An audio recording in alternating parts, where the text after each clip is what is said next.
الشیطان الرجیم بسم اللہ الرحمن الرحیم الذین آمنوا وعملوا الصالحات سیجعل لهم الرحمن ودا صدق اللہ مولانا العظیم ان اللہ وملائکتہ یصلون علی النبی یا ایھا الذین آمنوا صلوا علیہ وسلموا تسلیما اللہم صل علی سیدنا محمد وعلی آل سیدنا مولانا محمد وبارک وسلم الصلاۃ والسلام علیک یا سیدی یا رسول اللہ وعلی آلک واصحابک یا سیدی یا حبیب اللہ۔ محترم المقام حضرت علامہ محمد انصر عطاری صاحب خطیب جامع مسجد حاضہ، دیگر کثیر التعداد علماء کرام، مشائخ عظام، بزرگوں، بھائیوں، عزیزوں، اللہ کریم مجھے اور آپ کو حضور محبوب نبی کریم رؤوف الرحیم صلی اللہ علیہ وسلم کی سچی غلامی، محبت اور اتباع کی توفیق عطا فرمائے۔ اللہ تعالیٰ سب کا خاتمہ ایمان پر کرے۔ علماء کرام سے میں دست بستہ معافی چاہتا ہوں، مجھے ایک ایک کا اسم گرامی یاد نہیں ہے، ورنہ آپ کی عزت اور قدر و منزلت میرے دل میں بہت زیادہ ہے۔ اللہ تعالیٰ آپ لوگوں کا سایہ ہم پر تاج قائم دائم رکھے۔ آج حضور غوث اعظم رضی اللہ تعالیٰ عنہ کی 11ویں شریف کی محفل میں ہم سب حاضر ہیں۔ قرآن شریف کی جو آیت میں نے آپ کے سامنے پڑھی ہے، اس کا ترجمہ ہے، اللہ کریم فرماتا ہے جو لوگ ایمان لائے اور نیک عمل کیے، اللہ تعالیٰ لوگوں کے دلوں میں ان کی محبت ڈال دے گا۔ یہی وجہ ہے کہ حضور غوث اعظم بھی اسی ایمان لانے والے اور اعمال صالحہ کرنے والے لوگوں کے زمرے میں نہایت بلندی پر موجود ہیں، اور ہمارے دلوں میں ان کی بھی محبت، قدر و منزلت، احترام اور ان کی اتباع کا شوق اور جذبہ اللہ کریم نے ہم مسلمانوں کے دلوں میں ڈال رکھا ہے۔ حضور غوث اعظم رضی اللہ تعالیٰ عنہ حسنی سید ہیں۔ آپ کو حسنی اور حسینی اس لیے کہا جاتا ہے کہ والد گرامی کی طرف سے آپ حسنی ہیں اور والدہ ماجدہ کی طرف سے آپ حسینی ہیں، لیکن چونکہ نسب والد سے چلتا ہے اس لیے آپ مجموعی طور پر حسنی سید کہلاتے ہیں۔ سیدنا امام حسن رضی اللہ تعالیٰ عنہ کے ایک صاحبزادے حضرت حسن مثنیٰ رضی اللہ تعالیٰ عنہ، یعنی ان کا اسم گرامی بھی حسن ہے، تو حسن بن علی بن ابی طالب، یہ حضرت حسن مثنیٰ رضی اللہ تعالیٰ عنہ میدان کربلا میں تشریف لے گئے تھے۔ یہ غازیان کربلا میں سے ہیں، آپ زندہ بچ کر واپس تشریف لائے تھے۔ امام حسین رضی اللہ تعالیٰ عنہ کی اولاد امجاد میں سے سیدنا امام زین العابدین بچ کر تشریف لائے، اور ان سے حسینی سلسلہ سادات چلا، اور امام حسن کی اولاد میں سے حضرت حسن مثنیٰ بچ کر تشریف لائے، اور ان کے اولاد امجاد میں سے سلسلہ حسنی چلا۔ تو حسنی جو سادات ہیں ان میں سے آپ دیکھتے ہیں کہ ان کا ذکر ہمارے ہاں عام طور پہ کم ہوتا ہے، وہ ہماری اپنی کمزوریاں ہیں، یہ ہمارا ادھر عدم التفات ہے، حتیٰ کہ بہت دفعہ ہمیں یہ بھی نہیں پتہ ہوتا کہ امام حسن کے بیٹے حسن مثنیٰ کربلا میں شریک بھی تھے کہ نہیں تھے، اور وہ بچ کے بھی تشریف لائے تھے کہ نہیں لائے تھے۔ تو صرف امام زین العابدین رضی اللہ تعالیٰ کا ذکر خیر ملنا اور حضرت حسن مثنیٰ کا ذکر خیر نہ ملنا، یہ عدم توازن ہے، اور اس میں ہماری اپنی کمزوریاں ہیں، عدم توجہ ہے، اور اس کے اندر ہو سکتا ہے ہماری کوئی اور بھی کوتاہی شامل ہو۔ حضرت حسن مثنیٰ رضی اللہ تعالیٰ عنہ کی والدہ ماجدہ کے رشتے میں بھائی آپ کے رشتے میں ماموں بنتے تھے، تو انہوں نے، وہ یزید کی فوج میں تھے، تو انہوں نے، یہ اس دور میں امتحان تھا، لوگ ادھر ادھر طرح طرح کے لوگ تھے، تو انہوں نے اپنے بھانجے سیدنا امام حسن مثنیٰ رضی اللہ تعالیٰ عنہ کو وہاں سے کسی طریقے سے بچا کر زخمی حالت میں اپنے پاس لے جا کر ان کا علاج فرمایا، اور وہ درست ہو گئے۔ علاج فرمایا ان کے حوالے سے کہہ رہا ہوں، ورنہ وہ ادھر تھے۔ ایک ہمارے لیے امتحان ہوتا ہے کہ کون سا لفظ بولنا ہے، کون سا لفظ نہیں بولنا۔ اللہ تعالیٰ ہم پہ رحم فرمائے۔ پھنس جاتے ہیں جب ہم بات کر رہے ہوتے ہیں تو ایک امتحان ابتلا بن جاتا ہے کہ تم نے لفظ فرمایا کیوں بولا، تو میں بول بھی رہا ہوں اور پریشان بھی ہو رہا ہوں۔ وہ امام حسن مصنع کے ساتھ ان کی رشتہ داری محبت اس بنا پہ میں بات کر رہا ہوں، ورنہ وہ جس لشکر میں تھے وہ لشکر اس قابل نہیں ہے. تو آپ سمجھ گئے میری بات. تو بہرحال یہ اصل بنیادی صورتحال ہے کہ امام حسن مصنع رضی اللہ تعالیٰ عنہ کی اولاد امجاد آگے چلی. اور پھر یہ بھی گزارش ہے کہ حضرت حسن مصنع کی اولاد میں سے حضور داتا صاحب حضرت داتا گنج بخش بھی انہیں کی اولاد میں سے ہیں، اور حضرت حسن مصنع کی اولاد میں سے حضور غوث پاک بھی ہیں. یہی حضرت حسن امام حسن رضی اللہ تعالیٰ عنہ کے اولاد میں سے امام مہدی بھی ہوں گے. تو ائمہ اثنا عشرہ میں سے کسی کو بھی حسن سادات میں سے نہ لیا گیا. اس کی پس منظر میں کچھ ہو سکتا ہے باتیں ایسی ہوں جو اہل سنت کی توجہ اس طرف نہیں ہے، ورنہ یہ بات اچھی خاصی قابل غور ہے. پھر حضور غوث پاک حسن سید، اس کے بعد حضور غوث اعظم رضی اللہ تعالی عنہ نے علم پر جتنا زور دیا ہے وہ خاص طور سے آج کل کے دور میں قابل توجہ ہے. اس میں کوئی شک نہیں کہ آپ ایک نہایت ہی دلیل القدر اور صاحب کرامت ولی ہیں، اور اتنی زیادہ کرامات اور کسی ولی سے شاید دنیا میں صادر نہ ہوئی ہوں جتنی آپ سے صادر ہوئی. تو آپ کا مقام اور مرتبہ اس اعتبار سے اور اس تخصیص کے اعتبار سے بہت بلند ہے. لیکن بات یہ ہے کہ ہم اپنی محفلوں میں صرف کرامات ہی سناتے رہ جائیں اور آپ کی تعلیمات کی طرف ہماری توجہ نہ ہو، تو یہ بھی ہماری ایک کمزوری ہے. آپ رضی اللہ تعالیٰ عنہ کا ایک قصیدہ ہے، قصیدہ خمریہ کے نام سے مشہور ہے. تو آپ اس میں شعر لکھتے ہیں: درست العلم حتی صرت قطبا ونلت السعد من مولی الموالی. میں نے علم سیکھا اور علم پڑھتے پڑھتے میں قطب بن گیا اور اپنے رب کی طرف سے سعادت میں نے پا لی. تو علم پڑھتے پڑھتے قطب بنا ہوں. یہ پڑھتے پڑھتے فرمایا، پڑھاتے پڑھاتے نہیں. ابھی پڑھایا تو اور پتہ نہیں کیا اللہ نے کیا کچھ عطا کیا ہوگا، لیکن ابھی تو فرمانا ہے کہ میں پڑھتے پڑھتے قطب بنا ہوں. اس میں ہمارے لیے سبق کیا ہے کہ علم حاصل کرنا، علم پڑھنا اور طالب علم بن کے رہنا، یہ حضور غوث پاک کی سنت ہے. اگر آج ہم کسی جگہ کسی بزرگ سے، کسی پیر سے، کسی صاحب آستان سے سنتے ہیں کہ علم کی ضرورت نہیں ہے، علم مولویوں کا کام ہے، علم حجاب ہے، تو اس قسم کی باتیں حضور غوث پاک کا نام لینے والا نہ کرے. حضور غوث پاک نے تو علم کو پسند فرمایا ہے.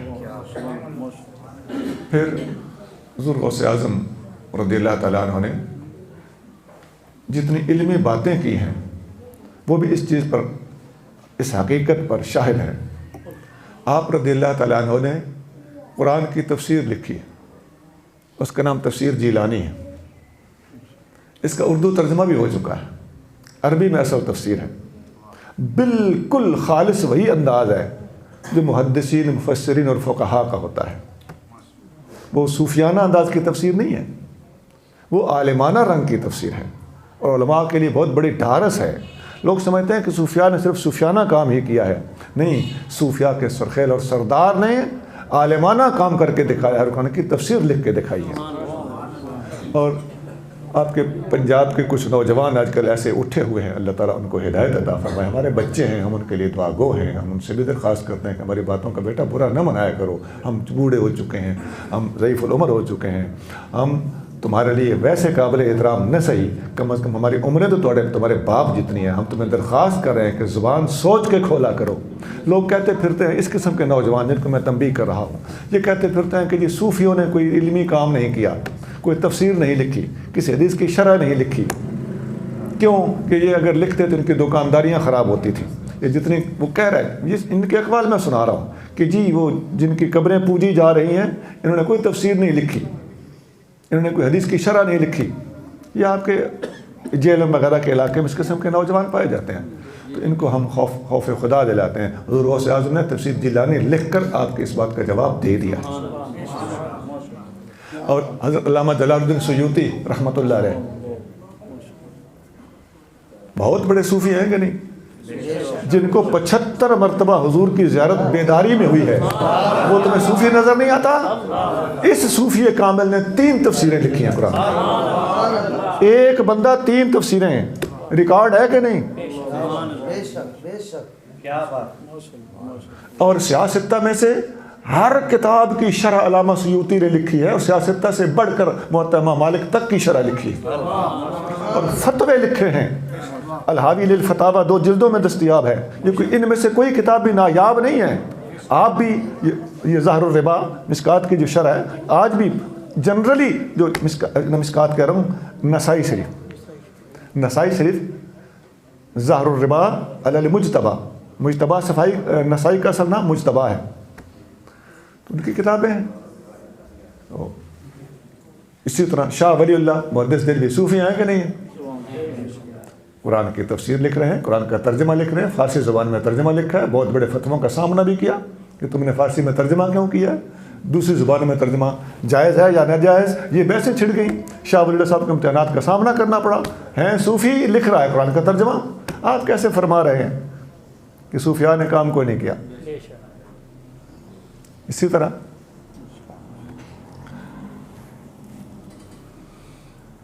شیخ سعدی صوفی ہیں کہ نہیں؟ اصل میں فارسی میں پہلا ترجمہ شیخ سعدی نے کیا ہے، قرآن شریف کا ترجمہ کیا ہے۔ شیخ عبدالحق محدث دہلوی رحمۃ اللہ علیہ صوفی کامل ہیں کہ نہیں؟ ان کے مزار پہ اس وقت رنگ لگے ہوئے ہیں کہ نہیں؟ اور مشکات کی شرح، بلکہ 2 شرح لکھی ہیں مشکات کی، ایک ہی کتاب کی ایک بندہ 2 شرح لکھے، یہ بھی بہت کم ہے، شاید اور کسی نے نہ کیا۔ فارسی میں بھی شرح لکھی ہے اشیاۃ اللمعات، اور لمعات التنقیح اس نام کی عربی میں بھی شرح لکھی، مشکات کی 2 شرح لکھی، اور بہت کتابیں اور بھی لکھی ہیں، جیسے اخبار الاخیار بڑی مشہور ہے۔ آج میں جو گزارشات پیش کر رہا ہوں اس میں سے بعض مقامات پر میں نے آپ کی ہی کتاب اخبار الاخیار سے استفادہ کیا۔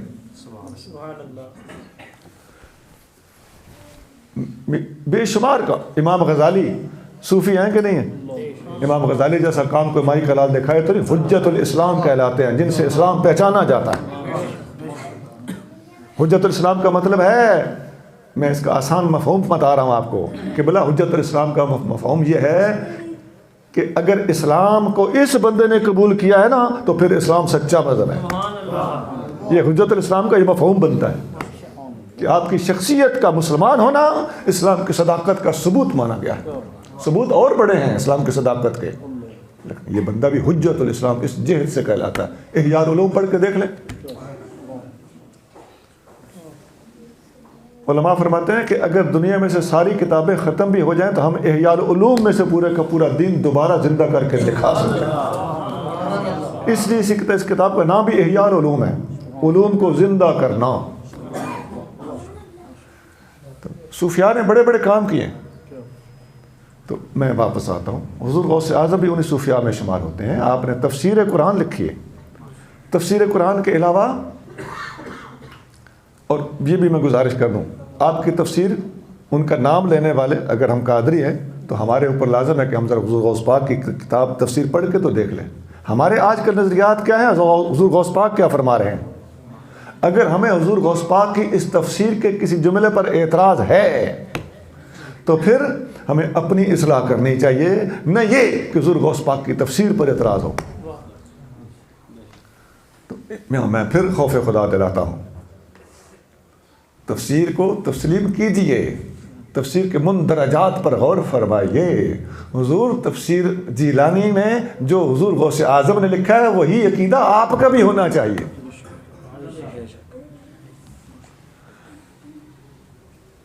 حضور غوث اعظم نے اور بھی بہت کتابیں لکھی، ایک کتاب لکھی اصول الدین،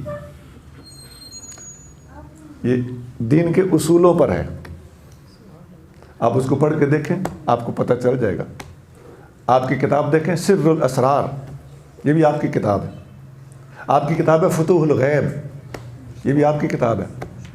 آپ کے عقائد اور نظریات میں صاف ملتا ہے کہ آپ فرماتے ہیں سب سے افضل ابو بکر ہیں، پھر عمر، پھر عثمان، پھر علی۔ آپ کی کتابوں میں صاف ملتا ہے کہ اتفق اہل السنت، آپ کے الفاظ ہیں، اہل سنت کا اس پر اتفاق ہے کہ صحابہ کی آپس کی جنگوں کے بارے میں ہم نے خاموش رہنا ہے، ہم پر خاموش رہنا واجب ہے، لفظ واجب لکھتے ہیں۔ اتفق اہل السنت علی وجوب کف اللسان فی مشاجرات الصحابۃ وعلی اظہار محاسنہم و مناقبہم، اس پر اہل سنت کا اتفاق ہے کہ صحابہ اور اہل بیت کے درمیان یا صحابہ کے آپس کی جو رنجشیں ہیں ان کے بارے میں ہم نے خاموش رہنا ہے، یہ ہم پر واجب ہے، اور ان کے مناقب اور ان کے فضائل بیان کرنا بھی ہم پر واجب ہے۔ یہ دو باتیں واجب لکھی ہیں، خاموشی بھی واجب، ہاں البتہ مناقب اور فضائل کا اظہار بھی واجب۔ پھر آپ نے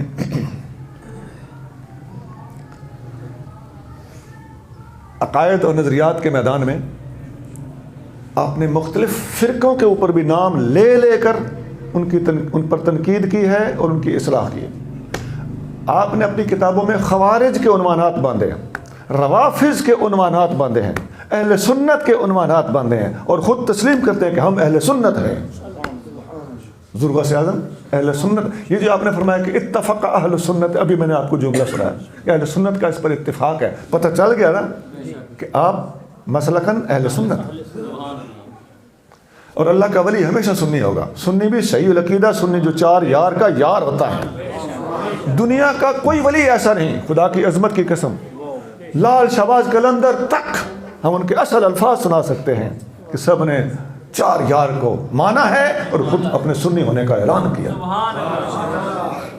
ہمیشہ چار کا عدد بولا ہے، نہ تین نہ پانچ نہ ود نہ گھٹ، چار چار چار، سب یہی فرما رہے ہیں۔ اور دیکھیے میں مثال دیتا ہوں، وارث شاہ صاحب رحمۃ اللہ علیہ کیا لکھتے ہیں؟ چارے یار رسول دے چار گوہر، سبے ہک تھی ہک چڑھندڑے نی، ابو بکر عمر عثمان علی ਆਪੋ ਆਪਣੀ ਗੁਣੀ ਸੁਹੰਦੜੇ ਨਹੀਂ, ਜਿੰਨਾ فرق ਇਹਨਾਂ ਵਿੱਚ ਕੁਝ ਜਾਤਾ, یہ نفس صحابیت کی حد تک بات ہو رہی ہے، جتنا فرق ਇਹਨਾਂ ਵਿੱਚ ਕੁਝ ਜਾਤਾ، جس طرح لا نفرق بین احد من رسلہ، یہ وہ مفہوم ہے، وہ دھروں حضور دے گندڑے نہیں، جننا فرق ਇਹਨਾਂ ਵਿੱਚ ਕੁਝ ਜਾਤਾ، وہ دھروں حضور دے گندڑے نہیں۔ وارث شاہ مدد چار یار دی جے، ربا رکھ لیں فیل جو مندڑے۔ حضور غوث پاک کے حوالے سے بات کر رہا ہوں اور تمام صوفیاء سے یہاں تائید فراہم کر رہا ہوں۔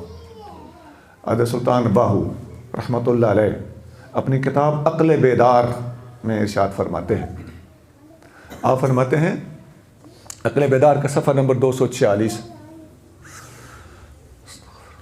آپ فرماتے ہیں از مذہب رفاض و از ملت خوارج بیزار، فارسی میں کتاب، میں رافضیوں اور خارجیوں کے مذہب سے بیزار ہوں، من کے سنی دوست دار چار یار ہوں، میں سنی ہوں اور چار یار کا یار ہوں۔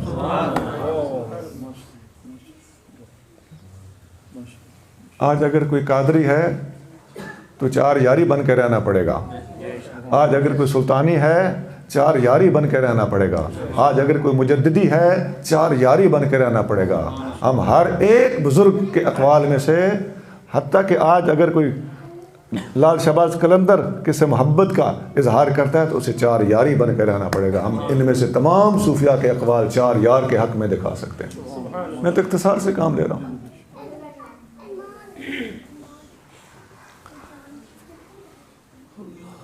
اسی طرح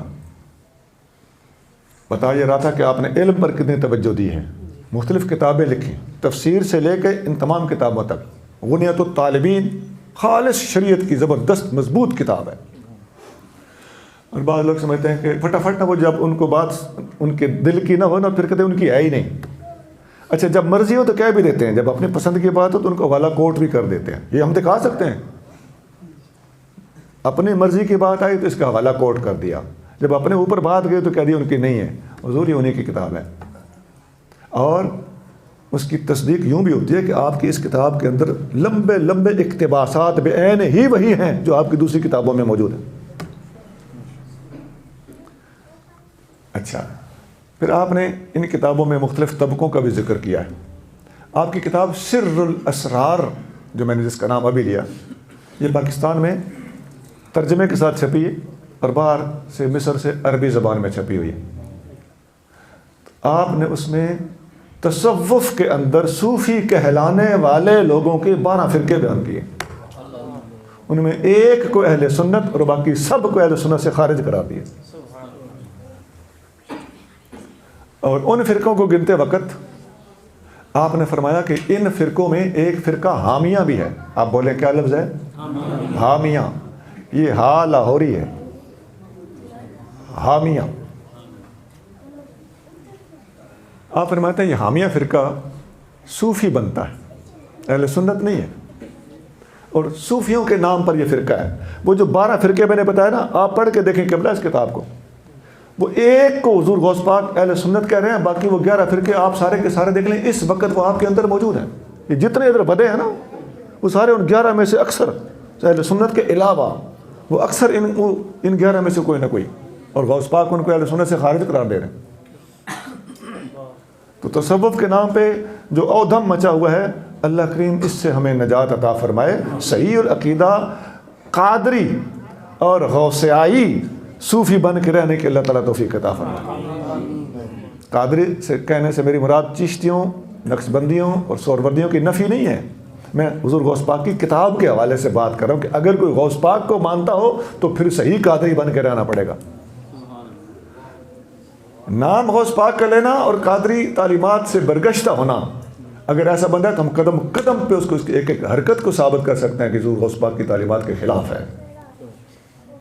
آپ غوث پاک کی کتابیں پڑھ کے دیکھ لیں، جتنا جی آج کل کا ماحول ہے نا، اس کی وہاں پر آپ کو ہوا بھی نظر نہیں آئے گی۔ وہ نہایت سنجیدہ صوفی ہیں، اللہ کے ولی ہیں، اللہ کے پیارے ہیں۔ تو آپ فرماتے ہیں کہ جو حامیہ فرقہ ہے، یہ فرقہ کہتا ہے کہ علم نہ پڑھو، یہ فرقہ تدریس سے منع کرتا ہے، یہ فرقہ کہتا ہے کہ قرآن حجاب ہے، یہ فرقہ کہتا ہے کہ یہ شعر و شاعری ہمارا طریقت کا قرآن ہے۔ غوث پاک لکھ رہے ہیں، صفحہ نمبر 58 ہے، 58۔ ابھی میں کتاب پڑھ رہا تھا تو آپ نے مجھے انوائٹ کر دیا، اسی وقت میرے ہاتھ میں ابھی یہی کتاب تھی۔ آپ فرما رہے ہیں کہ یہ لوگ علم پڑھنے پڑھانے سے ینہون عن التدریس، تدریس سے منع کرتے ہیں، علم سے روکتے ہیں، کہتے ہیں علم حجاب ہے اور شعر و شاعری قرآن ہے طریقت والوں کا بقول ان کے، اور اپنے بچوں کو شعر پڑھاتے سکھاتے ہیں، کہتے ہیں یہ ہمارا قرآن ہے، اور اپنے آپ کو سنی کہتے ہیں، وَلَيْسُوا مِنْهُمْ، حالانکہ یہ سنی نہیں ہیں۔ اس جملے پہ بھی ذرا غور کیجئے گا قبلہ، اپنے آپ کو سنی کہتے ہیں، اس کا مطلب ہے کہ یہ اس قسم کے لوگ سنیوں کے اندر سنیت کا ٹھپا مہر لگوا کے لیبل لگا کے اندر وڑے ہوئے ہیں۔ وَلَيْسُوا مِنْهُمْ، یہ اہل سنت نہیں ہے۔ آگے کیا فرمایا؟ آگے فرمایا کہ وَإِنْتَسَبَ بَعْضُهُمْ إِلَىٰ قَلَنْدَرَ وَبَعْضُهُمْ إِلَىٰ حَیدَر، یہ اپنے آپ کو ان میں سے بعض ایسے ہیں جو اپنے آپ کو کلندری کہتے ہیں، ان میں سے بعض ایسے ہیں جو اپنے آپ کو حیدری کہتے ہیں۔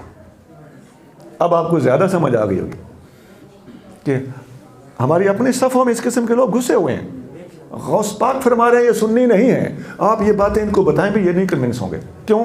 دکانداری خراب ہوتی، وہ ویلیں ختم ہوتی، وہ نوٹ اچھالے جانا ختم ہوتا ہے۔ یہ زیادہ تر شعر و شاعری کے حوالے سے بھی بات ہوئی، غوث پاک فرما رہے ہیں کہ شعر و شاعری کو قرآن کہتے ہیں۔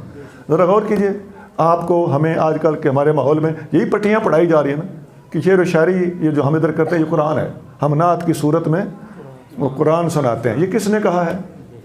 یہ حسان بن ثابت کا شعر ہے، یہ اعلیٰ حضرت کا شعر ہے، یہ جس کا بھی شعر اس نے غلط کہا ہے، ان بزرگوں کا یہ شعر نہیں ہے، یہ کسی اور کا شعر ہے، یہ وہی حامیہ ہے۔ بھئی آپ کا لکھا ہوا کلام قرآن کیسے ہے؟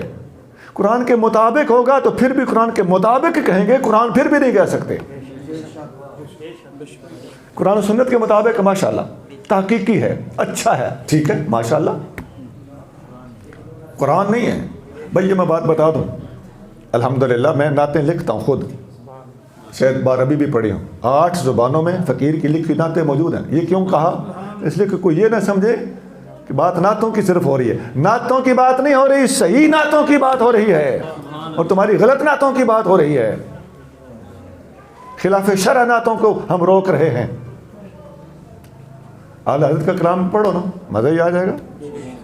پیر میں علی شاہ صاحب علیہ رحمت کا کلام پڑھو، کسی ولی کامل کا، کسی عالم دین کا کلام پڑھو. یہ کیا فلمی دھمالے لکھنے والوں کو تم نے نعت کا لیبل اوپر لگا کے وہ لوگوں کو گمراہ کرتے پھر رہے ہیں. اللہ تعالیٰ ہمیں ہدایت عطا فرمائے. میں ساتھ ساتھ درخواست کرتا ہوں، میرے بھائی ہیں، بچے ہیں، اپنی اصلاح فرمائیں بیٹا، اپنے آپ کو ٹھیک کریں. آج خاص طور سے نوجوان میں جذبہ ہوتا ہے، ان کی صرف توجہ نہیں ہوتی. تو مجھے جو میرے الفاظ ہیں نا جن میں آپ کو محسوس ہو کہ تھوڑا سا وہ ڈانٹ ٹپٹ کر رہا ہے، وہ الفاظ ذرا آپ مہربانی کریں سیدھا کر لیں. میری نیت پہ نظر رکھیں کہ میں آپ کی اصلاح کرنے کی نیت سے یہ باتیں کر رہا ہوں. حسن ظن سے کام لے لیں.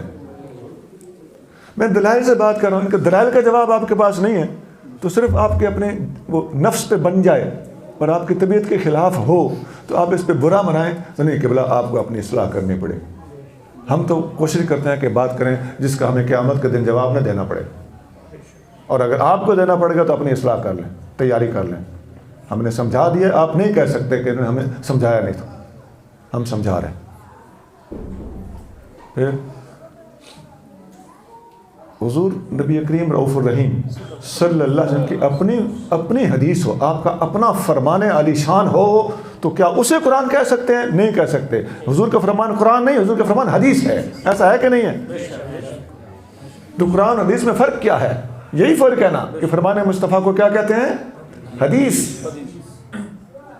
اور اگر ایسا کوئی فرمان جو قرآن کے علاوہ مفہوم اللہ کی طرف سے ہو، الفاظ حضور کے ہوں، تو اسے بھی قرآن نہیں کہتے، اسے بھی حدیث قدسی کہتے ہیں. تو کہاں سے آ گیا ہے کہ تیرے کلام کو ہم قرآن مان لیں؟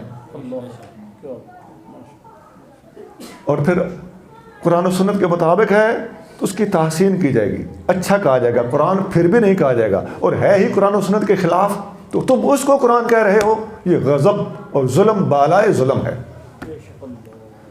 تو میں تمام دوستوں سے درخواست کرتا ہوں کہ اس قسم کی نعتیں بالکل اصلاح کریں.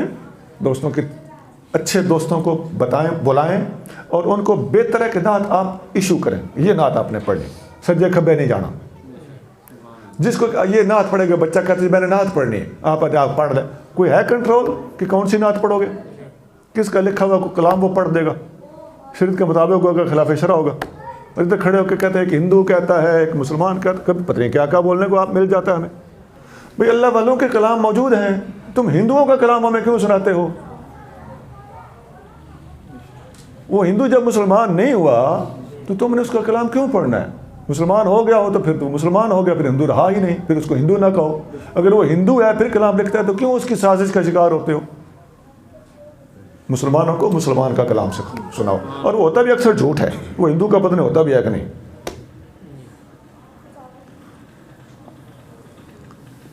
تو کسی نے میرے سامنے کوئی کلام پڑھا کہ وہ ہندو کہتا ہے کہ میں ہندو تو ضرور ہوں لیکن میں منکر غوث اعظم نہیں ہوں.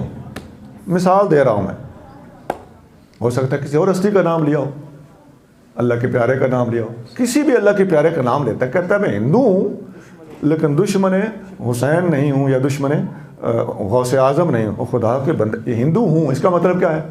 اس کا مطلب ہے کہ یہ دشمن مصطفیٰ ہے. ہندو ہونے کا یہ مطلب ہے نا، لیکن دشمن غوث نہیں ہے. یہ نتیجہ کیا نکلا؟ خدا کا خوف ہونا چاہیے، کوئی تحقیق سے کام لینا چاہیے. یہ اس قسم کے مبالغہ آرائیاں، اس قسم کے غلو، اس قسم کی بے تکی بے ڈھنگی باتیں، نہ سر نہ پیر، یہ ہمیں اپنی اصلاح کرنے کی سخت ضرورت ہے. تو اس کا حل کیا ہے؟ اس کا سلوشن کیا ہے؟ اس کا حل یہ ہے کہ ہم اپنی سٹیج پر بالکل چن کے بندے بلائیں، چنے ہوئے بندے کے باوجود اس کو چن کے نعت دیں، تلاوت کرائیں، تلاوت کا ترجمہ کرائیں، ترجمے کے بعد نعت سنائیں. نعت بھی الاٹڈ ہو کہ یہ نعت پڑھنی ہے، سجے کھبے نہ ہوئیں. سجے کھبے ہونے لگے تو اس کو بیٹھ جاؤ، بیٹھ ماشاء اللہ بیٹھ تشریف رکھو. اس دور کا یہ علاج ہے. اور نعرہ بھی اسٹیج سے لگے. یہ عوام میں جو بیٹھا ہو نعرہ لگا دیتا ہے، اپنی مرضی کا نعرہ لگا دیتا ہے، اپنے موقع جو جہاں موڈ ہے اس وقت نعرہ لگا دیتا ہے. یہ کوئی طریقہ نہیں، اس کی اصلاح کرنے کی ضرورت ہے. بعض اوقات ہم ساؤنڈ والے کو بلاتے ہیں، ساؤنڈ والے کے پاس کچھ ریکارڈنگ ہوتی ہے، وہ اپنی مرضی کی ریکارڈنگ آپ کی محفل شروع ہونے سے پہلے وہ لگائے رکھتا ہے. وہ ڈھمک ڈھمک ڈھمک ڈھمک ہو رہی ہوتی ہے اور حضور کی امت کو وہ گمراہ کر رہا ہوتا ہے. تو اس چیزوں پر بھی آپ نے کنٹرول کرنا ہے. کس نے کرنا ہے؟ ہماری توجہ ہونی چاہیے، ذرا تیز بنی ہے. جہاں سے خرابی آ رہی ہے اس خرابی کی اصلاح کرنے کی کوشش فرمائی جائے. اور یہ جھجک تھوڑی سی ہٹانی پڑے گی. ہاں تمیز کے دائرے میں رہے ضرور، یہ میں ضرور کہوں گا، کوئی ایسا فساد نہیں، لیکن برائے مہربانی ان کو ریکویسٹ فلی نہایت مہذب طریقے سے سمجھا دیں. اور مجھے امید ہے کہ شاید وہ سمجھ بھی جائیں. پھر بھی نہیں جو سمجھتا تو اس سے معذرت کر لیں، بھائی آپ کہیں اور تشریف لے جائیں، ہمارے ہاں آپ کی کوئی گنجائش نہیں. ایمان سے بتاؤ، نبی پاک علیہ الصلوۃ والسلام کی امت اور اپنے مسلمان بھائیوں کی اصلاح کے لیے یہ باتیں اس دور میں ہماری ضرورت ہے کہ نہیں ہے؟ اور اس پر ہمیں عمل بھی کرنا چاہیے. تو میں عرض کر رہا تھا کہ حضور غوث پاک نے کیا فرمایا کہ یہ حامیہ فرقہ ہے، تصوف کے نام پر ہے، سنیوں کا لیبل لگایا ہوا ہے، حالانکہ اہل سنت نہیں ہے. یہ قرآن اپنی شاعری کو قرآن کہتے ہیں، اور حیدری بھی کہلاتے ہیں، کلندری بھی کہلاتے ہیں. یہ لفظ آپ کو آسانی سے سمجھ آ گیا ہوگا کہ آپ کے ہاں ایسا ہو رہا ہے کہ نہیں ہو رہا. بس ایسے ہی پتہ شتہ کوئی نہیں ہے. نوجوان آدمی ہے بیچارہ، کسی ماحول میں رہا ہے، کسی کے چونکہ اس میں ذرا وہ ان کو وہ رقص دھمال کا موقع مل جاتا ہے تو وہ اس قسم کی چیزوں سے وہ سمجھتے ہیں کہ شاید یہ بڑا اچھا کام ہے. ایسا کچھ نہیں. حضور غوث پاک کی کتابیں بھری پڑی ہیں ان باتوں سے کہ آپ نے ان چیزوں سے سخت منع فرمایا. سنجیدہ رہ کے تصوف کو نبھانے کا آپ نے درس دیا. اچھا اب آگے چلیے. حضور غوث پاک رضی اللہ تعالی عنہ نے کچھ صوفیانہ تعلیمات باقی صوفیاء سے بڑھ کر عطا فرمائی. کچھ کامن ہے اور باقیوں سے کچھ بڑھ کر. خاص طور سے آپ کی کتاب فتوح الغیب تصوف کی بلند و بالا کتاب سمجھی جاتی ہے. تصوف کی 5 بنیادی کتابیں سمجھی جاتی ہیں. علماء نے جو فائنڈ آؤٹ کیا ہے، میک آؤٹ کیا ہے، رزلٹ نکالا ہے، کنکلوڈ کیا ہے، وہ یہ ہے کہ تصوف کی 5 بنیادی کتابوں میں سب سے پہلی کتاب کتاب اللمع فی التصوف، حضرت ابو نصر سراج کی. میں زمانے کے لحاظ سے بات کر رہا ہوں، یہ کہیں 4 صدی کے بزرگ ہیں. تو کتاب اتنی موٹی کتاب ہے، پاکستان سے چھپی ملتی. اس کا اردو ترجمہ بھی اسلام آباد سے ہوا ہے. ڈاکٹر پیر محمد حسن صاحب نے اس کا ترجمہ کیا.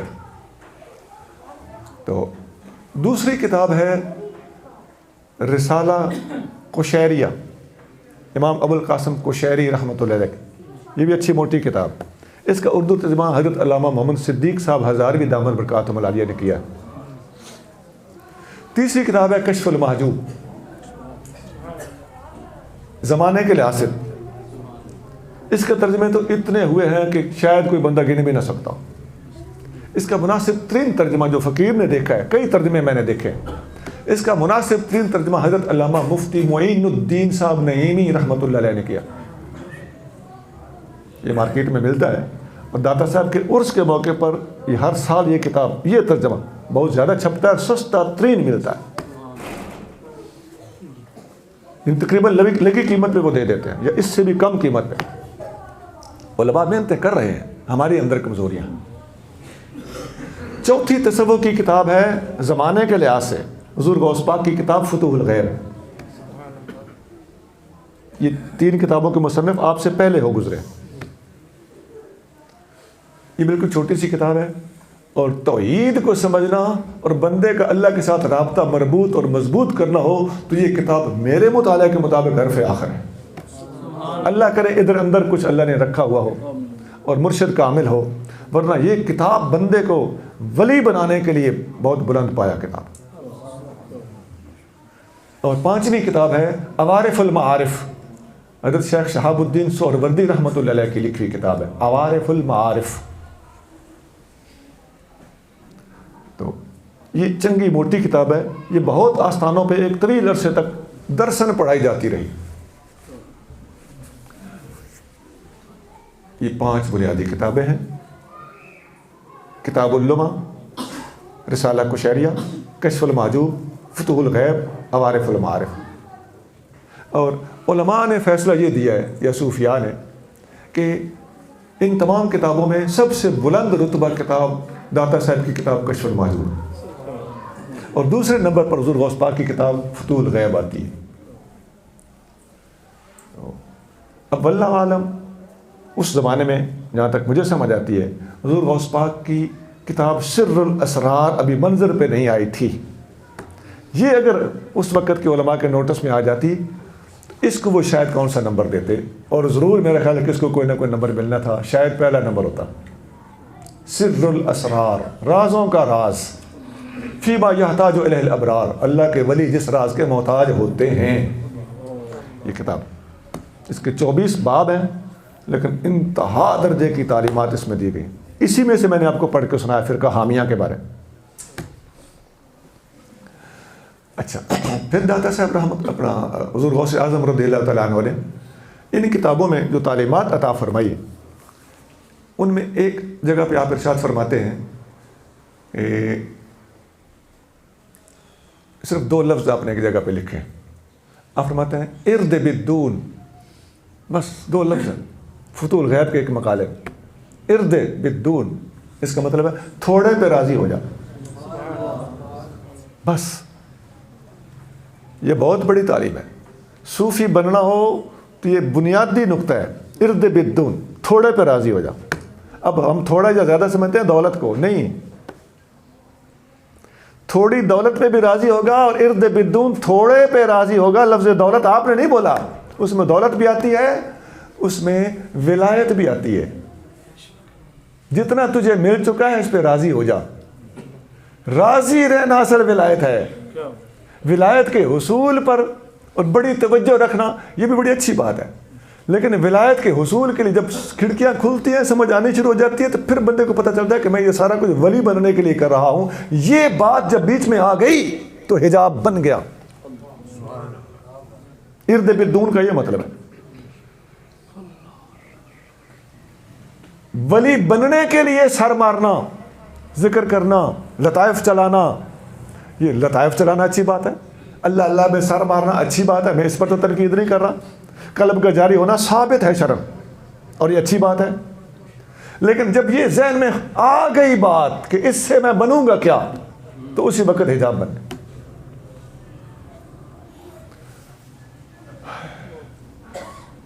مولانا عبد الرحمن جامی رحمۃ اللہ علیہ نے ایک واقعہ لکھا ہے، آپ لکھتے ہیں کہ اللہ کا ایک ولی جنگل میں بیٹھا اپنے رب سے لو لگائے ہوئے تھا۔ ایک طالب علم ان کو ملنے کے لیے گیا،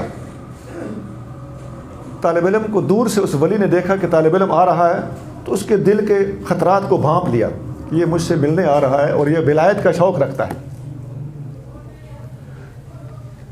اس اللہ کے ولی نے اڈاری مار کے اوپر جا کے تو خود وہ درخت کی ٹہنی پہ جا کے بیٹھ گیا، پنجابی میں ٹان کہتے ہیں، اڈاری ماری اور درخت کے ٹان پہ چڑھ کے بیٹھ گیا۔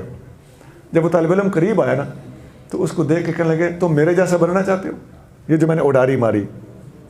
اس نے کہا جی حضور بننا چاہتا ہوں۔ فرمایا اسی لیے تم میرے جیسا نہیں بن سکتے، کیونکہ تم میرے جیسا بننا چاہتے ہو، میں نے یہ بننے کے لیے یہ نہیں کیا تھا، میں نے اپنے رب کو منایا ہے، یہ آٹومیٹک مجھے مل گیا۔ اخلاص اس کو کہتے ہیں، یہ ارد بالدون، تھوڑے پہ راضی ہو جا۔ لاہور کے ایک صوفی گزرے، ان کا ایک قول میں آپ کو سنانے لگا۔ ان کے چھوٹے چھوٹے جملے وہ لکھنے کے عادی تھے۔ وہ لکھتے ہیں خوش نصیب وہ نہیں جس کا نصیب اچھا ہو۔ غور ہے جی، خوش نصیب وہ نہیں جس کا نصیب اچھا ہو، خوش نصیب وہ ہے جو اپنے نصیب پہ راضی ہے۔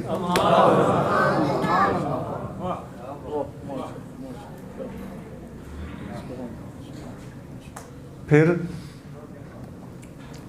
ایک اور بات کر دیں،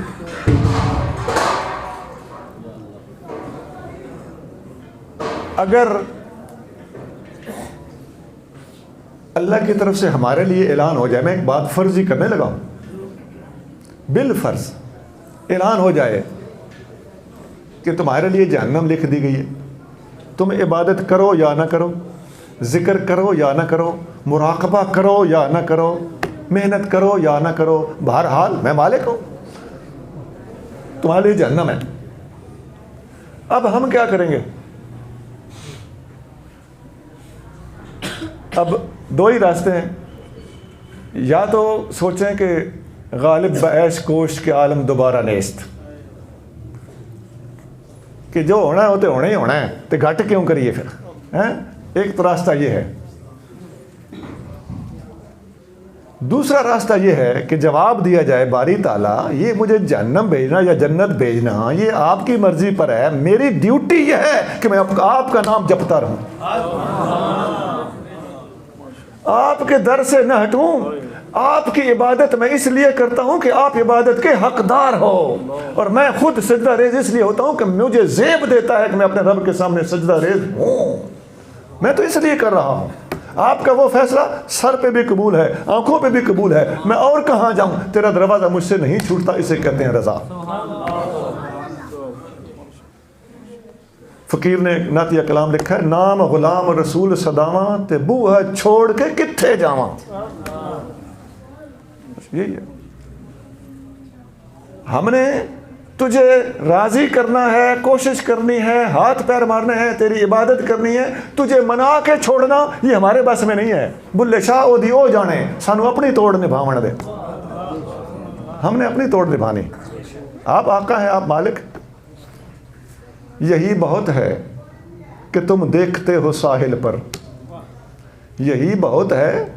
محبوب ساحل پہ کھڑا ہو نا تو عاشق دریا میں ڈوب رہا ہو تو وہ یہ منظر کشی کر رہا ہے، یہی بہت ہے تم دیکھتے ہو ساحل پر، سفینہ ڈوب رہا ہے تو کوئی بات نہیں، کسے مجال ہے کہے مجھ کو دیوانہ، اگر یہ تم نے کہا ہے تو کوئی بات نہیں۔ محبوب جو مرضی کہتا تھا۔ آپ دیکھتے نہیں اللہ تعالیٰ نے قرآن شریف میں جو الفاظ استعمال فرمائے ہیں، کبھی نبیوں کے حق میں، کبھی ولیوں کے حق میں، کبھی حضور نے اپنے صحابہ کے حق میں کوئی ایسے لفظ بول رہے ہیں، کچھ صحابہ نے آپس میں ایک دوسرے کے حق میں کوئی ایسے لفظ بولے ہیں، یہ بڑوں کی باتیں ہیں، یہ ہمارا کام نہیں ہے وہاں پر بولنا۔ جو یہاں مفتی بنتے ہیں، یہاں گرفت کرتے ہیں، اپنے سے بڑوں اور اپنے سے قد سے اونچی باتوں پہ جا کر الجھتے ہیں، یہ بے ادبی کے راستے پر۔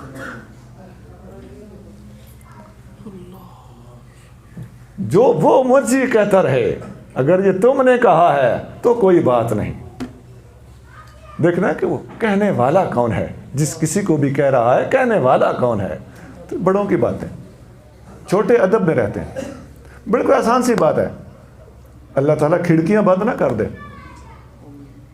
ایسے سینہ زوری، جذبات اور بعض اوقات کچھ تکبر، یہ چیزیں اس قسم کو باتوں کو سمجھنے میں مانع ہوتی ہیں، یا دوسروں کے بارے میں بدگمانیاں، نیت میں شک کرنا۔ عرض یہ کر رہا تھا کہ مالک کا دروازہ چھوڑنا، اللہ تعالیٰ اس سے بچائے۔ میں اپنے مرشد کریم کی بات کرتا ہوں، حضرت سائیں بادشاہ فقیہ اعظم مفتی محمد قاسم مشوری قدس سر العزیز۔ آپ ایک دفعہ آپ اپنے جو آستان پاک ہے اس کی بیک سائڈ پہ ایک دروازہ تھا، وہ پرانے زمانے کا دروازہ تھا، وہ جو درخان بڑے محنت سے دروازے بناتے تھے، اس زمانے کا وہ دروازہ تھا۔ تو اس دروازے سے آپ باہر نکلتے تھے، مسجد کی بیک سائڈ پہ وہ دروازہ تھا، تو اس کے اوپر باہر لکھا ہوا تھا ہمارے پیر بھائیوں نے باب ساقی، وہاں سے آپ زیارت کرواتے تھے۔ یہ سندھ کی بات ہے، لاڑکانہ۔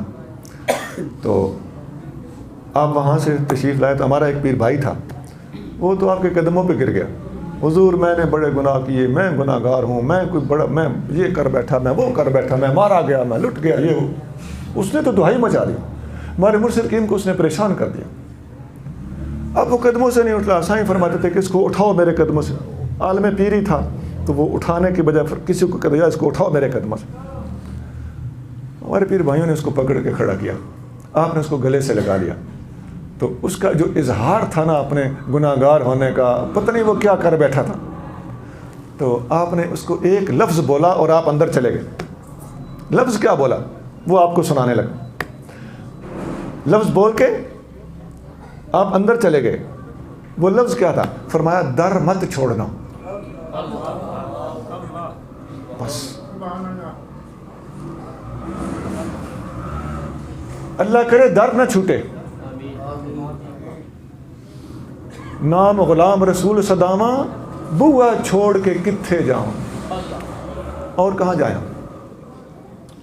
اگر بالفرض اعلان ہو جائے کہ تمہارا نصیب جہنم ہے، پھر بھی رب کا در نہ چھوٹے، رب کا ذکر نہ چھوٹے، رب کی نماز نہ چھوٹے، شرک کی پابندی نہ چھوٹے، تب تمہارا نفس مرا ہوا ہے. نہیں تو ابھی تک خواہشات تمہارے اندر موجود ہیں. اسی لیے غوث پاک فرماتے ہیں اسی کتاب فتح الغیب میں آخر ارشاد فرماتے ہیں اگر تمہارے اندر ایک بھی خواہش موجود ہے تو تم فنا کے دروازے پر رہو گے، فنا کے درگے مکان کے اندر نہیں جا سکتے. اب ذرا محسوس نہ کریں فنا کے لفظ کو. فنائیت ہوتی نہیں، کہتے ہیں یہ فنا فی الرسول ہے، فلاں فنا فی اللہ ہے، فلاں فنا فی الشیخ ہے. یہ اصطلاحات بالکل درست ہیں. تصوف میں ایسا ہوتا ہے، انسان فنا فی الشیخ بھی ہوتا ہے، فنا فی الرسول بھی ہوتا ہے، فنا فی اللہ بھی ہوتا ہے، لیکن فنا کے دروازے پر ہی رہو گے جب تک تمہاری خواہشات ختم نہیں ہوتی. فرمایا ایک بھی خواہش موجود ہے تو فنا کے دروازے پر رہو گے. پتہ چل گیا کہ اصل فنا جسم کی فنا نہیں ہے. بھئی کوئی کہے کہ میں فنا فی اللہ ہونا چاہتا ہوں تو پستول مار کے اپنے آپ کو مار ڈالے، یہ خودکشی ہے، یہ فنا نہیں ہے. خواہشات کو ختم کرنا فنا ہے. صوفیاء کا ایک بڑا مشہور قول ہے نا کہ من عرف نفسہ بالفنا، جس نے اپنے نفس کو فنا کر کے پہچانا، فقد عرف ربہ بالبقاء، اس نے اپنے رب کو باقی کر کے پہچان لیا. نفس فنا ہو گیا تو رب کی بقا تمہاری سمجھ میں آ جائے گی کہ بل تو میں بیچ میں سے حجاب بنا ہوا تھا، اپنا آپ ہٹا، رب تیرے سامنے ہے.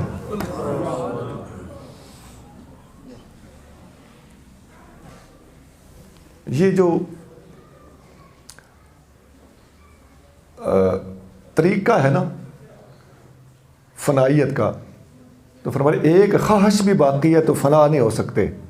یہاں طریقہ پتہ چل گیا کہ تصور شیخ سے بھی فنائیت حاصل ہوتی ہے، لیکن وہ اس وقت تک کامل نہیں ہوتی جب تک اندر ایک خواہش بھی موجود ہے.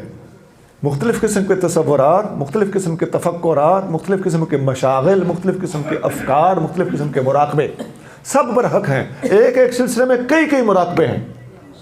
بعض سلسلوں میں 36-37 مراقبے ہیں، بعض سلسلوں میں 19 مراقبے ہیں. لیکن ہوتا یہی ہے کہ ان مراقبوں میں سے سارے مراقبوں میں سے گزرنا ضروری نہیں ہوتا. جہاں کنڈی اڑ جائے وہی کافی ہے. کئی ذکر ہوتے ہیں، سارے ذکروں میں سے گزرنا ضروری نہیں ہوتا. جہاں لائن سیدھی ہو جائے وہی کافی ہے. مقصد لائن سیدھی کرنا ہے.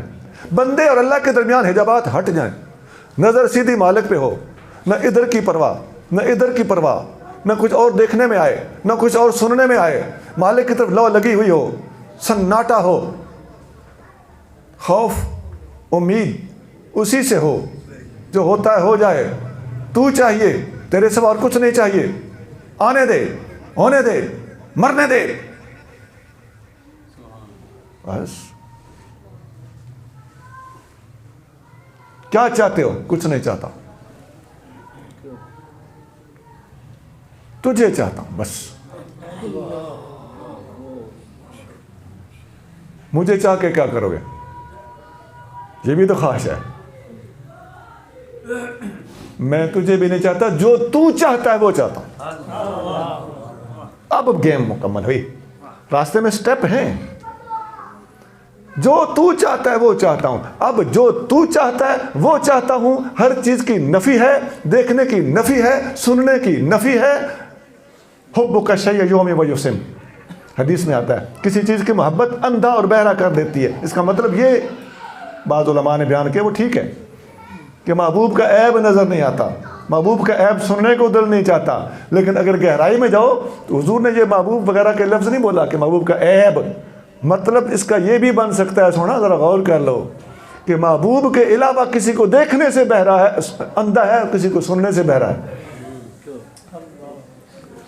تو یہ وہ یکسوئی ہے جو انسان کو اللہ تعالیٰ کی بارگاہ میں پہنچاتی ہے. یہ امید اور خوف دونوں سے پیدا ہوتی ہے, محبت اور خوف دونوں سے پیدا ہوتی ہے. محبت ہی انسان کو محبوب کی طرف یکسو کرتی ہے, یا پھر خوف انسان کو خدا کی طرف یکسو کرتا ہے.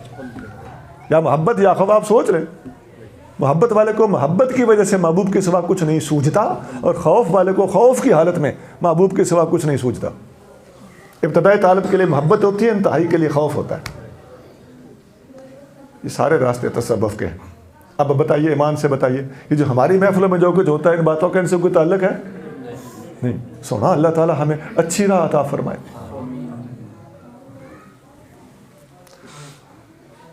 حتیٰ کہ صوفیاء فرماتے ہیں کہ جب تک کوئی مراد تیرے اندر موجود ہے, وہی خواہش, وہی نا حضور غوث پاک نے فرمایا کہ ایک بھی خواہش ہے تو فنائی کے دروازے پر ہوگے. تو خواہش کیا ہے؟ ہماری مراد.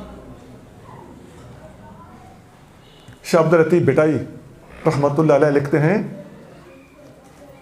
نامرادی جے نہ جھرے پہ ہی پس اللہ. یہ سندھی زبان میں ترجمہ کر دوں گا, گھبرانا نہیں. نامرادی جے نہ جھرے پہ ہی پس اللہ, چٹو ربانی راہ پر مرادن کھڑے مخفی کرو. اگر نامراد ہونے سے نہ ڈرو, نامراد ہونے کا ڈر چھوڑ دو, پہ ہی پس اللہ, اللہ تمہارے سامنے ہوگا. چٹو ربانی راہ, سفید خدائی راستہ ہے, پر مرادن کھڑے مخفی کرو, مگر ہماری مرادوں نے سفید خدائی راستے کو چھپا دیا ہے. میرے ایک دوست تھے, اللہ تعالیٰ غریق رحمت کرے, بہت بڑے ولی تھے, عبدالغنی صاحب نام تھا, چیچا بچنی کے رہنے والے تھے.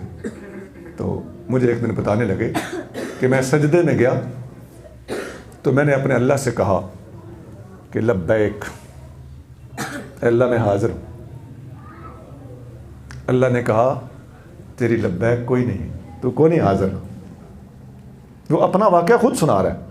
بھائی اپنی جو صبح کی تو کوئی نہیں پسند کرتا نا, صاف گو آدمی تھے, مقام تو تھا جو اللہ کو کہہ رہا ہے میں حاضر ہوں. اللہ جواب دے رہا ہے تو حاضر نہیں ہے, تو وہ جواب سن رہا ہے. صاحب کشف تو تھا نا, تو اس کا مطلب کشف تھلے تھلے بھی ہو جاتا ہے. اب اللہ کو کہہ رہا ہے تیری کوئی لبیک نہیں ہے, تم حاضر کو نہیں. وہ مجھے خود سنا رہا تھا, واللہ میں خود اللہ کے گھر میں بیٹھ, خود اس نے مجھے سنایا. بڑی پرانی بات ہے, تو شاید 30 سال پہلے کی بات. تو کہنے لگے میں نے جب کہا نا کہ لبیک, اے اللہ میں حاضر ہوں, تو اللہ نے فرمایا کہ لا لبیک کا, تیری کوئی لبیک نہیں, تو حاضر کوئی نہیں ہے. میں نے پھر کہا یا اللہ میں حاضر تو ہوں. فرمایا نہیں, جس طرح حاضر ہونا ہوتا ہے تو اس طرح نہیں ہے. اب معاملہ کیا تھا؟ اس کا مطلب زبانی لبیک کہہ دینا کافی نہیں ہوتا. لبیک لبیک بڑے کہہ رہے ہوتے ہیں, لیکن لبیک کہنے کا حق ادا کرنا, استغفر اللہ, میں لفظ بھی نہیں بول سکتا کہ اس کا حق کیسے ادا ہوتا ہے. اللہ کریم سے ڈر لگتا ہے. سونا اللہ ہمیں کہیں آزما نہ لے, توبہ کرو. جن نے پائیے مر کے پائیے. اللہ کو لبیک کہنا, بس چپ کر دڑ وٹ جا, یہ ہم نہیں نبھا سکتے.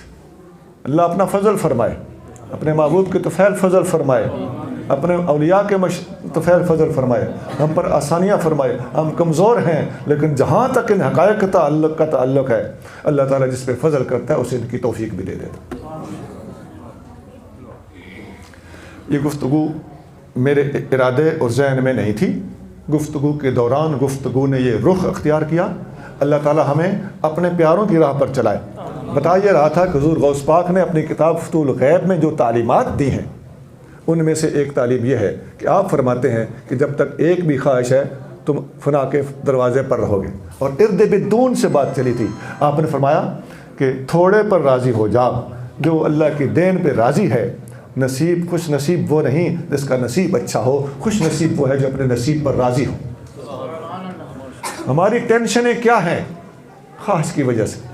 اگر خواہشات ہم دل سے نکال دیں, بلڈ پریشر ٹھیک, ٹینشن ختم, شوگر ٹھیک, جو کچھ اس نے دیا ہوا یہ بہت ہے. لا تنظروا الى ما اعلاکم ولکن انظروا الى ما اسفلکم. اس کی طرف نہ دیکھو جو تمہارے اوپر ہے، اس کی طرف دیکھو جو تمہارے نیچے ہے۔ تمہارے سے بھی کمزور، تمہارے سے بھی بدحال لوگ دنیا میں موجود ہیں، اگر تمہارا یہ دیکھنا تمہارا ذہن بن جائے تو تم اللہ کا شکر کرتے رہے چلو۔ بڑا کرم ہے اللہ تعالیٰ، تو نے تو مجھے آنکھ ناک جسم سلامت دیا ہوا ہے، مسجد میں آنے کی توفیق دی ہوئی، یہ تھوڑا کرم ہے؟ میرے استاد تھے طریقت میں، میرے استاد تھے حافظ مختار احمد رحمۃ اللہ علیہ، بہت بڑے ولی تھے۔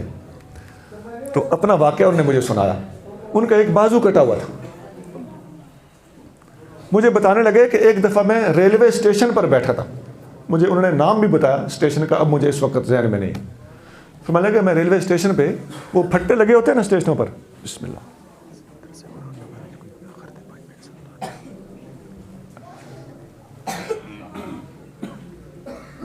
بتا رہے تھے کہ میں اسٹیشن پہ بیٹھا تھا، تو میں دل میں سوچ رہا تھا میرے اللہ میری بھی کیا زندگی ہے، شادی میری نہیں ہوئی، اولاد کیسے ہوتی ہے وہ بعد کی بات ہے، بازو میرا کٹا ہوا ہے، میں وضو استنجا کرتے وقت بھی دشواریوں کا سامنا کرتا رہتا ہوں۔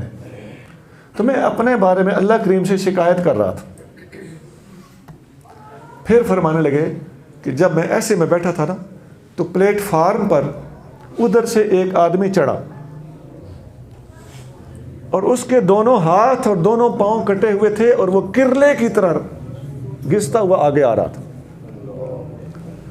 کہنے لگے جب میں نے اس کو دیکھا تو میں نے توبہ کرنا شروع کر دی، یا اللہ میں نے گناہ کیا، میں نے غلطی کی ہے۔ اور یہ ہوتا ہے ایسا ہی ہے، جو صادق صوفی ہوتا ہے اللہ تعالیٰ اس کو فوراً تنبیہ فرماتا ہے، جس کو فوراً تنبیہ ہو جائے وہ اللہ کا پیارا ہے۔ حدیث پاک میں آتا ہے کہ اللہ تعالیٰ جس کے ساتھ بلائی کا ارادہ کرتا ہے خواب میں اس کو ڈانٹ پڑ جاتی۔ تو اللہ کا شکر ادا کرے ہم، جتنا اس نے دیا ہوا ہے کیا بات ہے، بڑا کرم ہے، ہم اس لائق بھی کہاں تھے۔ آخر میں یہ جو درس قرآن یہاں پر ہوتا ہے اس کے بارے میں ایک پیغام دے دینا مناسب سمجھتا ہوں کہ ہر مہینے یہاں درس قرآن ہوتا ہے، مختلف علماء کو بلایا جاتا ہے، یا حضرت خود یا مقامی علماء جس طرح بھی ہوتا ہوگا یہاں کی ترتیب، قرآن کے ساتھ محبت کی جائے، قرآن کے درس کے ساتھ رابطہ رکھا جائے اور علمی محفلوں کو پسند کیا جائے، علمی گفتگو کو پسند کیا جائے، قرآن کی آیت پڑھی جائے، اس کی تفسیر حدیث سے مفسرین کے اقوال کے مطابق اور اجماعی اور جمہوری طریقے سے اگر قرآن کی تفسیر کی جائے اور نہایت سنجیدہ ماحول پیدا کیا جائے تو اس چیز کی اس دور میں سخت ضرورت ہے۔ جتنا علم سے دور لے جانے والے کلام ہیں، علم سے دور لے جانے والی شخصیات ہیں، علم سے دور لے جانے والے روحانیت کے دعوے دار ہیں، اللہ کریم ان کو ہدایت عطا فرمائے اور علم کی دولت سے حضور کی امت کو مالا مال رہنے کی توفیق عطا فرمائے۔ سبحان ربک رب العزت عما یصفون وسلام علی المرسلین والحمد للہ رب العالمین۔